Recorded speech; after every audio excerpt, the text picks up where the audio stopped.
सर्वांना नमस्कार. राम सिया की प्रेम कहाणी या कथेचे 39 एपिसोड यापूर्वीच अपलोड केलेले आहेत. कृपया ते सगळे एपिसोड ऐकण्यासाठी आपल्या चॅनलला भेट द्यावी. रामने सियाच्या कपाळावर कपाळ टेकवून, अमर मानसीच्या कपाळाला कपाळ टेकवून जसा कुंकू लावायचा तसं कुंकू लावलं आणि त्याला मनू अशा हाका ऐकायला येऊ लागल्या. आणि या हाका कोण मारत होतं हे त्याला समजत नव्हतं. आणि आता त्याचं डोकं दुखायला लागलं. त्याला आता कळत नव्हतं की त्याला हे काय होतंय. त्याला असे सतत वेगळे वेगळे चेहरे का दिसत होते. आधी ती आलिशा दिसायची आणि आता नंतर मनू दिसत होती. राम काय झालं असं म्हणून सिया त्याच्यासाठी पाणी घेऊन आली.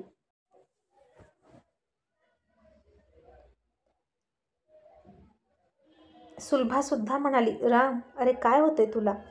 राम म्हणाला, आई मी थोडा पडतो असं म्हणून तो बेडरूममध्ये गेला आणि झोपला. सुलभा चिंतित होऊन म्हणाली, सिया अगं बहुतेक रामला पुन्हा काहीतरी विचित्र आठवलेलं असणार. सिया म्हणाली, आई असं का होतं त्याला, मला तर त्याची काळजीच वाटते. सुलभा म्हणाली, सिया आज 22 वर्षे झाली हा त्रास होतोय रामला, पण अजूनही ते कोडं सुटलेलं नाही. आता याचा उलगडा कधी होईल काय माहीत. सिया म्हणाली, आई मला असं वाटतं की रामशी याबाबत स्पष्ट बोललं पाहिजे, म्हणजे त्याचं दुःख आणि त्याचं कन्फ्युजन कमी होईल. सुलभा म्हणाली, हो सिया आता तू त्याला समजून घे. तू त्याची फ्रेंड आहेस ना, कदाचित तो तुझ्याशी बोलेल. मग थोड्या वेळाने सिया त्याच्याकडे गेली. आता तो इंटरव्ह्यूला जाणारच नव्हता कारण ऑलरेडी खूप उशीर झाला होता. सिया त्याला म्हणाली, राम तू इंटरव्ह्यूला जाणार नाही का. राम म्हणाला, नाही. सिया आजचे इंटरव्ह्यू कॅन्सल करतो, 2 दिवसांनी जो आहे त्याला जाईन.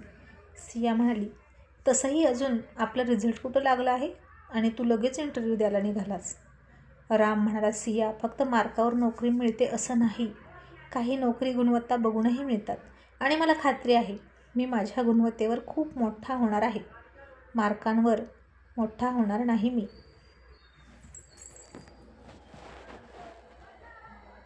मग सिया हळूच म्हणाली, राम पण तू तसं कुंकू का लावलंस रे, मला तर वाटलं की असं म्हणून ती हसायला लागली. राम थोडा गोरामोरा झाला आणि म्हणाला, काय वाटलं तुला. सिया लाजून ओंजळीमध्ये तोंड झाकून घेत म्हणाली, राम मला वाटलं की तू मला किस करशील. तसं रामला सुद्धा थोडं थोडं हसायला येत होतं आणि त्यानं दुसरीकडे बघायला सुरुवात केली आणि मनात विचार करायला लागला, खरंच का मी केलं तसं. मला असं का वाटतं की मी यापूर्वीसुद्धा असंच कुंकू लावलं होतं. मग सिया म्हणाली, राम नको करू तू मला किस, मला माहीत आहे त्याला अजून वेळ आहे. पण तू राम एक काम कर ना, तुला जे काही दिसतं ते मला सांग. तू एकदम म्हणाला होता ना की मला तू सांगशील तुझ्या स्वप्नात कोण दिसतं, मी ते स्केच काढते, तू मला सांगशील का. तरीही राम काहीच बोले ना आणि सिया म्हणाली, राम आता मी तुझी बायको आहे ना, मग तुझ्याशी रिलेटेड प्रत्येक गोष्टीमुळे माझ्यावर परिणाम होतो, मग तू मला नाही का सांगणार. राम म्हणाला, ठीक आहे. आणि त्यानं अस्पष्ट असा दिसणारा तो आलिशाचा चेहरा तिला सांगायला सुरुवात केली आणि सिया स्केच तयार करायला लागली.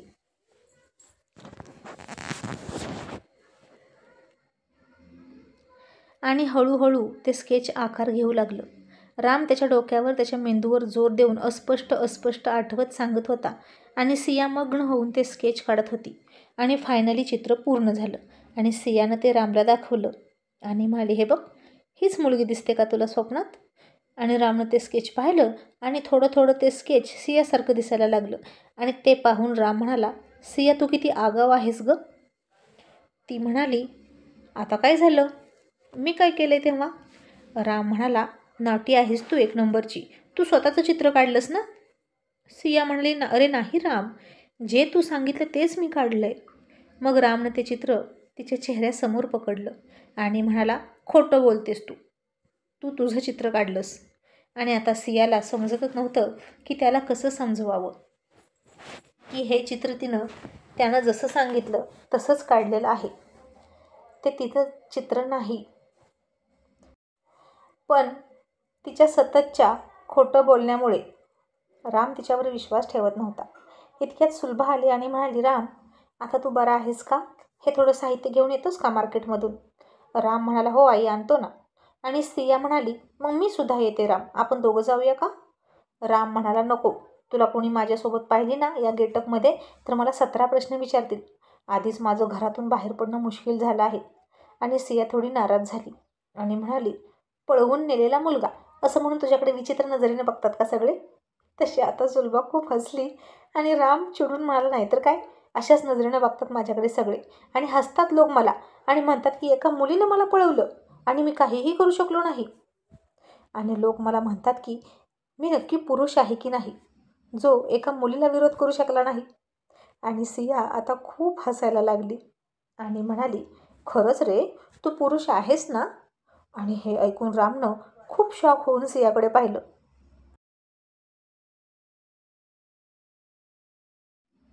आणि तिला चकित होऊन म्हणाला, सिया, काय बावळट आहेस का गं तू? तुला नक्की म्हणायचंय काय? तू मला नक्की काय समजते? आणि सिया म्हणाली, तसा तर तू माझा नवरा आहेस, पण पुरुष आहेस की नाही ते अजून काही कळत नाही. त्यासाठी तर आपण जवळ यायला हवं ना. मग मला कळेल की तू नक्की कोण आहेस, पुरुष आहेस का आणखीन कोण. असं म्हणत म्हणत सिया रामच्या खूप जवळ आली आणि तिनं त्याच्या चेहऱ्यावरून तिचं एक बोट फार मादकपणे फिरवलं आणि त्याच्या डोळ्यात डोळे घालून म्हणाली, सांग ना राम, आहेस का तू पुरुष? दाखवतोस मला तुझा पुरुषार्थ? आणि तसा रामनं एक आवंढा घेऊन शर्टच्या कॉलरजवळ हात लावून शर्ट व्यवस्थित केला आणि सुलभानं दिलेली सामानाची यादी घेऊन बाहेर पळाला. आणि मागे सिया त्याला डरपोक म्हणून खूप खूप हसायला लागली.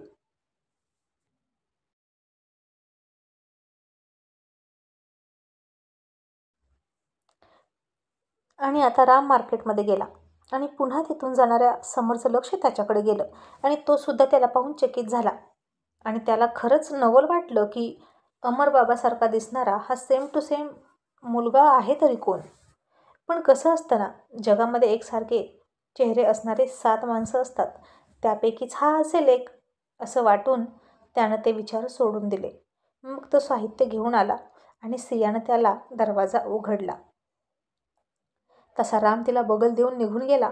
मग 2 दिवसांनी सरदेशमुख कंपनीमध्ये राम इंटरव्ह्यूसाठी गेला, मुंबईच्या ब्रँचमध्ये. आणि आज नेमका समर पुण्याला गेला होता. त्याचा मॅनेजर इंटरव्ह्यू घेणार होता. आता बरेच कॅन्डिडेट आले होते इंटरव्ह्यूसाठी आणि मग रामचा नंबर आला.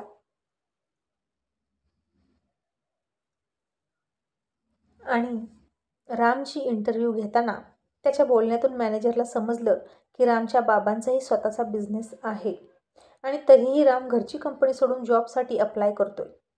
आता रामची इंटरव्ह्यू तर छान झाली. त्याच्या बोलण्यातून तो खूप हुशार आहे असं समजत होतं. त्याच्या व्यक्तिमत्वाची आणि संभाषणाची छाप मॅनेजरवर पडल्यावाचून राहिली नाही.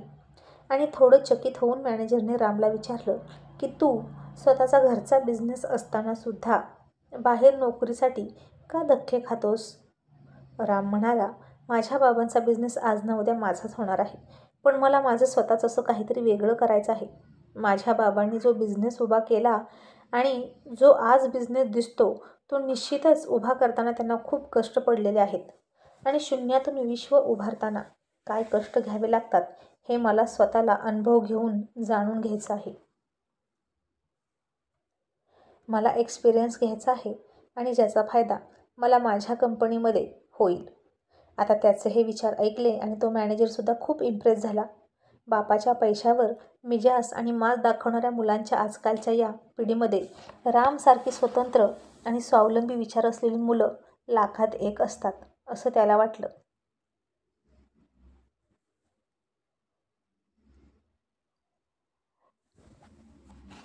आणि मॅनेजर म्हणाले, तुझे विचार मला खूप आवडले. तुला आम्ही अपॉइंट केला की नाही हे नंतर इन्फॉर्म करू, असं म्हणून त्याची फाईल हातात दिली आणि राम तिथून निघून गेला. मग दुसऱ्या दिवशी त्या मॅनेजरने समरला आणि मानसीला हे सांगितलं आणि समर म्हणाला, वेडा आहे का तो मुलगा? अशी स्वतःची कंपनी सोडून नोकरीसाठी इतरांच्या कंपनीत शिरून पायपीट करण्याची काय गरज आहे का? खूपच खुद्दार आणि स्वावलंबी दिसतोय. मॅनेजर म्हणाले, हो सर, तुम्ही जर त्या मुलाला पाहिलं असतं तर तुम्हीही त्याला विसरला नसता. मलाही तो खूपच इंटेलिजंट वाटला आणि मेहनतीसुद्धा वाटला. समर हसून म्हणाला, तुम्ही तर फारच इम्प्रेस झालेला दिसता त्याच्यावर. मॅनेजर थोडे हसले आणि म्हणाले, सर अहो तो मुलगा होताच तसा, अगदी लाखात एक. मग तो माझ्या आठवणीत राहणारच ना.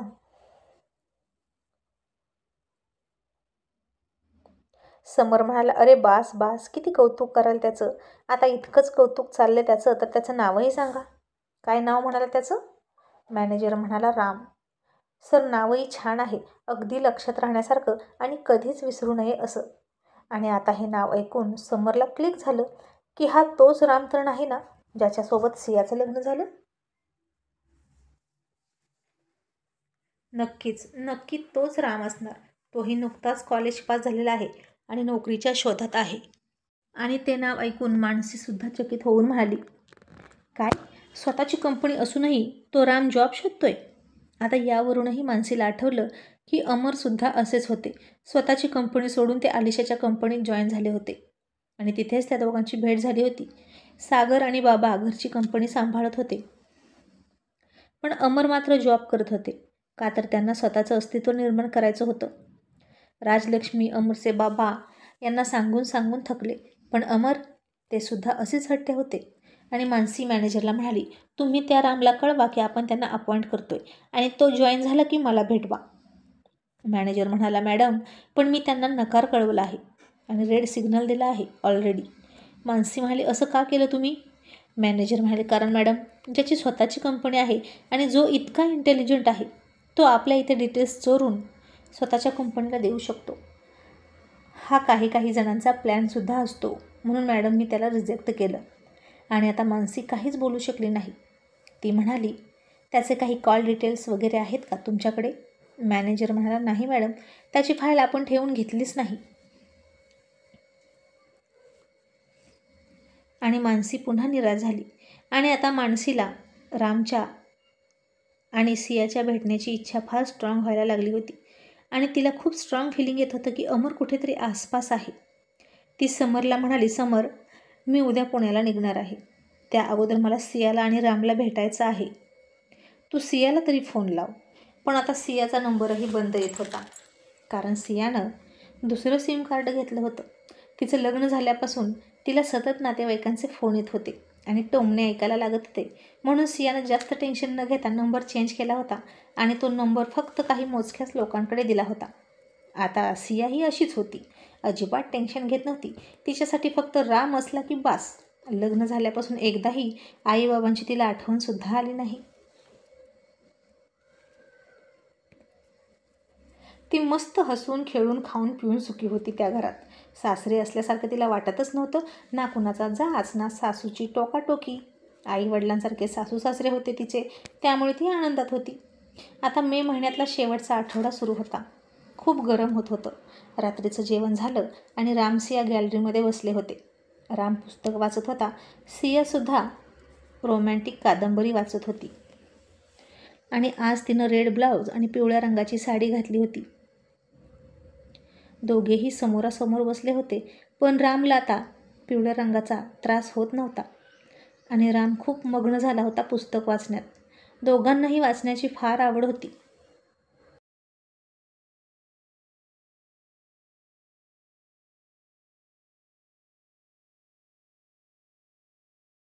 आणि सियाच्या कादंबरीमध्ये एक रोमॅन्टिक सीन आला. हिरो हिरोईनचा किसिंग सीन सुरू होता त्यामध्ये, आणि तो वाचून सिया रामकडे एकटक बघायला लागली. तिने आता पुस्तक बाजूला ठेवलं आणि डोक्याला हात लावून रामच्या ओठांकडे पाहत होती. आणि अचानक रामचं लक्ष तिच्याकडे गेलं आणि तो थोडासा सावध झाला आणि तिच्याकडे संशयानं बघून मनात म्हणाला, बापरे किती सेक्सी आणि मादक डोळ्यांनी बघते ती माझ्याकडे. तिच्या मनात नक्की काय आहे? आज ही माझं वस्त्रहरण तर करणार नाही ना? हिची लक्षणं मला काही ठीक दिसत नाहीत. हिला पटकन दुसऱ्या रूममध्ये शिफ्ट केलं पाहिजे, ही काहीही करू शकते असं तो मनात म्हणत होता. आणि आता तसंच करतो, हिला एक सेपरेट रूम देतो आणि मी आणि ओम एका रूममध्ये थांबतो असं ठरवलं त्यानं. आणि इतक्यात गारासह मुसळधार पावसाला सुरुवात झाली. आणि सियाचं लक्ष बाहेर गेलं आणि तिला खूप आनंद झाला आणि ती नाचतच अंगणात भिजायला पळाली. तिला तर खूप छान वाटत होतं. आणि वाव, इतकी अंगाची लाही लाही झाल्यानंतर हा पाऊस अंगावर घ्यायला किती मजा येत होती. ओम त्याच्या खिडकीतून सियाला बघत होता. रामनं सुद्धा तिच्याकडे टक लावून पाहिलं आणि तो तिला म्हणाला, सिया आता बास झालं, पटकन घरात ये नाहीतर सर्दी होईल. पण ती येतच नव्हती आणि ती म्हणाली, राम काय इतका घाबरतो सर्दीला, झाली तर झाली, ती पुन्हा ठीक होईल. पण हा पाऊस पुन्हा मिळणार आहे का सांग बरं, ये ना लवकर, तू सुद्धा ये, लग्नानंतरचा आपला पहिला पाऊस आहे ना. असं म्हणून सिया फार नाचत होती आणि आता तिचंही बरोबरच होतं म्हणा. कसलाही विचार न करता, कसलंही टेन्शन न घेता ती छोट्यातल्या छोट्या गोष्टीतसुद्धा खूप आनंद मानायची. या जन्मातली सियाच्या रूपातली अलिशा पूर्ण वेगळी होती आणि ती अलिशा खूपच उच्च कोटीची, समंजस, सिरियस आणि जबाबदारीच्या ओझ्यानं दबलेली, कधीच मनमुराद आनंद न घेऊन जगणारी, कधीच खळखळून न हसणारी, पैसा खर्च करताना 100दा विचार करणारी. भावंडाच्या, आईच्या आजारपणाच्या जबाबदारीने तिचं हसू गायब झालं होतं. ती स्वतःसाठी कधी जगलीच नव्हती. ती फक्त तिच्या कुटुंबासाठी जगत होती आणि तिचा अंतसुद्धा मानसीला हृदय देऊनच केला होता तिनं. जाता जातासुद्धा ती दुसऱ्यासाठी जगली होती. पण आता ही सिया जणू काही ते सगळं झुगारून आता फक्त आनंद घेण्यासाठी तिनं पुनर्जन्म घेतला होता आणि फक्त तिच्या अमरला मिळवण्यासाठी तिनं हा पुनर्जन्म घेतलाय असं वाटत होतं. आणि या जन्मात नो समंजसपणा, ओन्ली अल्लडपणा, नो आई बाबा, नो बहीण भाऊ, ओन्ली राम आणि आनंद. आता तिची ती येलो कलरची साडी तिच्या पूर्ण शरीराला चिकटून बसली होती आणि तिची फिगर फार हॉट दिसत होती. रामसुद्धा त्याच्याही नकळत तिच्याकडे गेला आणि सिया आता रामभोवती गोल गोल फिरून पावसाचा आनंद घेत होती आणि तिच्या ओल्या केसांचा चापकासारखा फटकारा रामच्या चेहऱ्यावर लागत होता. खूप रोमॅन्टिक मोमेंट होती ती आणि ओमनं ते सगळं पाहिलं आणि पुन्हा खिडकी बंद करून घेतली आणि राम तिला म्हणाला, सिया आता बास झालं, चल बरं. ती ऐकत नव्हती. मग रामनं तिला तशीच मिठीत उचलत घरात आणली आणि सिया आता हातपाय झाडत होती. तसं रामनं तिच्या कमरेत हात घातला आणि तिला जवळ ओढून घेतली आणि म्हणाला, आता म्हणालो ना तुला, बाहेर जायचं नाही तर बाहेर जायचं नाही, समजलं.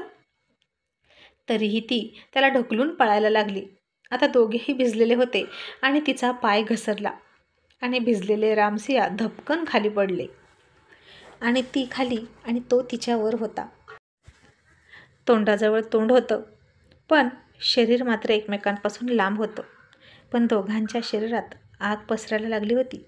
सियानं आता पडणार म्हणून घाबरून डोळे मोठे केले होते आणि ती भेदरलेल्या डोळ्यांनीच त्याच्याकडे पाहत होती आणि थंडीने तिचे ओठ थरथर करत होते. आणि आता राम स्वतःवरचा कंट्रोल हरवून बसला होता.